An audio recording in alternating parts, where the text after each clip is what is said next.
Hello friends, சூப்பரான prawn gravy எப்படி செய்யறதுன்னு பார்த்துடலாம். ஒரு அகலமான கடாயில் ஒரு குழிக்கரண்டி அளவுக்கு எண்ணெய் விட்டு கடுகு தாளிச்சு விட்டுட்டு வெங்காயம் பொடியாக கட் பண்ணி போட்டுட்டு ஒரு கொத்து கருகாப்பிலையும் போட்டு நல்லா வதக்கிக்கலாம். ப்ரானை கழுவி மஞ்சள் போட்டு கழுவி வச்சிருக்கேன். அப்புறம் இதுக்கு ரெண்டு தக்காளி அதை நல்லா குட்டி குட்டியாக கட் பண்ணி அதையும் போட்டு வதக்கி மல்லித்தூள் 1 ஸ்பூன், சீரகத்தூள் 1/4 ஸ்பூன், மஞ்சள் தூள் 1/4 ஸ்பூன், வரமிளகாய் தூள் 1 ஸ்பூன், அப்புறம் நம்மளோட நம்ம நான்வெஜ் குழம்பு மிளகாய் தூள் இருக்கு இல்லையா, அது 1 ஸ்பூன் போட்டு நல்லா வதக்கிடுங்க. இது கூட 1 ஸ்பூன் இஞ்சி பூண்டு பேஸ்ட்டும் போட்டு நல்லா பச்சை வாசம் போறதுக்கு வதக்கிட்டு ஒரு 1/2 டம்ளர் தண்ணி விட்டு நல்லா கொதிக்கட்டும். அப்ப நல்லா பச்சை வாசம் போயிடும். அப்புறமா இந்த கழுவி வச்ச ப்ரானை போட்டுட்டு ஒரு கொத்து கருகாப்பிலையும் அப்படியே போட்டு மூடி வச்சிருங்க. தண்ணி விடாதீங்க, ஏன்னா அதே அந்த ப்ரான்ல இருந்தே தண்ணி வரும்.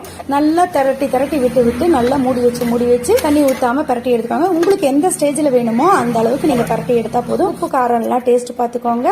இப்ப கொத்தமல்லி தலை போட்டு இறக்கி சாதத்தோட வச்சு சாப்பிட்டு பாருங்களேன், செம்மையா இருக்கும். சூப்பரா இருக்கு. நீங்களும் ட்ரை பண்ணுங்க.